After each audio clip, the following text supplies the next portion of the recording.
क्या आपको भी व्हाट्सएप, टेलीग्राम या एसएमएस पर ऐसे मैसेज आते हैं? यह शेयर अगले 10 दिन में पैसा डबल कर देगा। बड़ी खबर है, अभी खरीद लो वरना मौका हाथ से निकल जाएगा।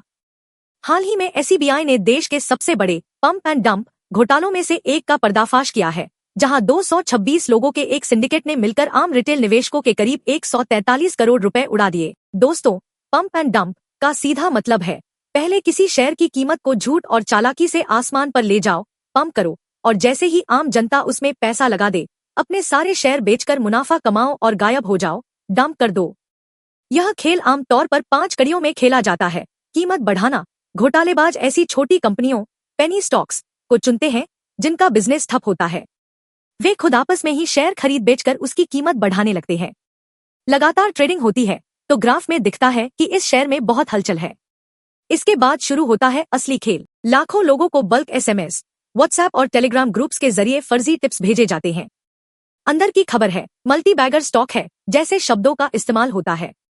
आम निवेशक ग्राफ की तेजी और फियर ऑफ मिसिंग आउट, एफओएमओ, यानी मौका छूटने के डर से अंधाधुंध पैसा लगा देते हैं।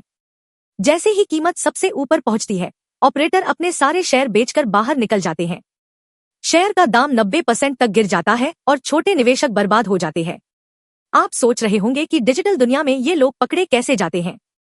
एसबीआई ने इस बार सिर्फ ट्रेडिंग का डेटा नहीं देखा, उन्होंने किसी हॉलीवुड फिल्म की तरह पूरी कड़ियों को जोड़ा। एसबीआई ने जांच के लिए इस्तेमाल किया call detail records, CDR, WhatsApp chats और एसएमएस वेंडर का डेटा, बैंक अकाउंट्स और डीमैट अकाउंट्स का मनी ट्रेल, यहां तक कि उनकी होटल और फ्लाइट बुकिंग्स और आईपी एड्रेस तक ट्रैक किए गए।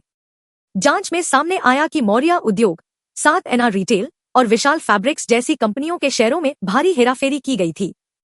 उदाहरण के लिए, एक कंपनी का घाटा 12 करोड़ से ज्यादा था, लेकिन फेक एसएमएस भेजकर उसके ट्रेडिंग वॉल्यूम को 1600% तक बढ़ा दिया गया। एक दूसरी कंपनी में तो सिर्फ 10 से 10 सेकंड के गैप पर एक से एक शेयर के हजारों ट्रेड किए गए ताकि बाजार को धोखा दिया जा सके।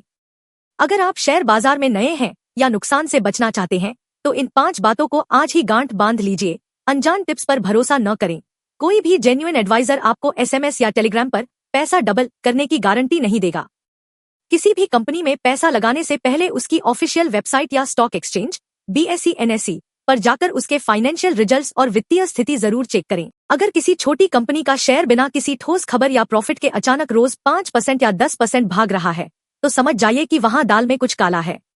ऑपरेटर हमेशा कहेंगे, आखिरी मौका है, कल शेयर हाथ नहीं आएगा। ऐसे दबाव में कभी ना आए। बाजार में मौकों की कमी नहीं है। अपना सारा पैसा किसी एक पेनी स्टॉक में कभी ना लगाएं। पैसे को अलग अलग अच्छे शेयर्स, म्यूचुअल फंड्स या गोल्ड में बांटकर निवेश करें। तो दोस्तों, शेयर बाजार अमीर बनने का एक बेहतरीन जरिया है, लेकिन सिर्फ उनके लिए जो समझदारी और सब्र से काम लेते हैं। लालच और जल्दबाजी हमेशा नुकसान कराती है। एसबीआई की यह कार्रवाई हमें याद दिलाती है कि सतर्क रहना ही सबसे सुरक्षित स्ट्रेटेजी है।